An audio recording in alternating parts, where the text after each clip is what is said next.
Hello, I'm Aditya Anugu and this is my Motion of a Falling Object lab. So the goal of this lab is to compare two simulations of a falling object to the ground using one model that includes drag force and another that doesn't include drag force. We're interested in this because we can learn how including drag force might considerably change how we view a falling object's motion in the real world.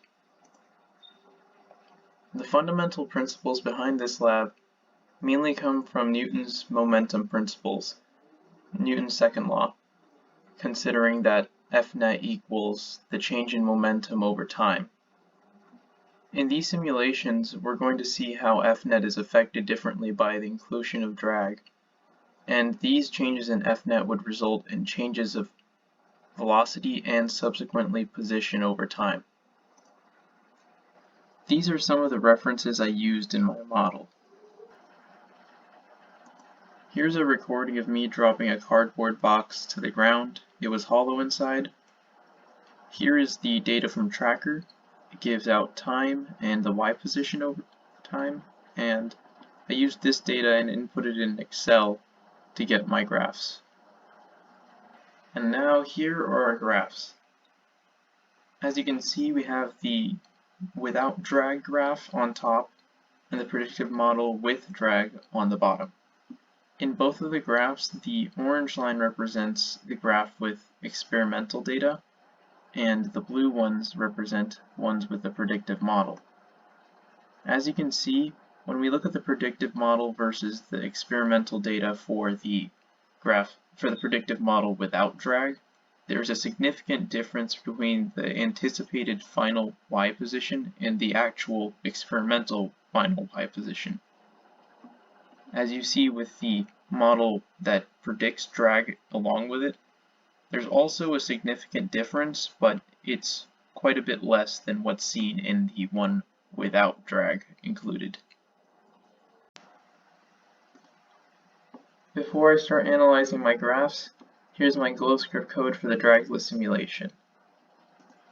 And here's my GlowScript code for the drag simulation. Now it's time to interpret the data. As I mentioned earlier, the predictive model that includes drag is more accurate than the predictive model that did not include drag. But both models had a relative trajectory of the falling object that was accurate. According to the momentum principle, both graphs underestimate the drag force, considering that Fnet is equal to the change in momentum over time, and both predictions show that a greater change in position, which indicates a larger change in average velocity, than the experimental data indicates. Hence, both models simulate a larger Fnet than what the data shows. And since Fnet is equal to negative Fg plus force of drag, and Fnet is larger while Fg remains constant in both simulations, drag force is underestimated. This underestimation shows that drag force was likely a result of the B value being too low, considering I used a standard value for a cube, while my object was more similar to the shape of a hollowed rectangular prism. Now it's time to answer the what does it mean question. On the left we have the velocity graph that includes drag, and on the right we have the velocity graph that doesn't include drag. When we interpret these graphs, the one including drag force indicates that velocity will plateau at a certain point, which means there will be a terminal velocity, and this is the point at which drag force will have increased to the point that it's equal to the force of gravity. This is when net force will equal 0. The dragless graph seemingly decreases in velocity at a constant rate for as long as time goes on. Now to answer the what if question.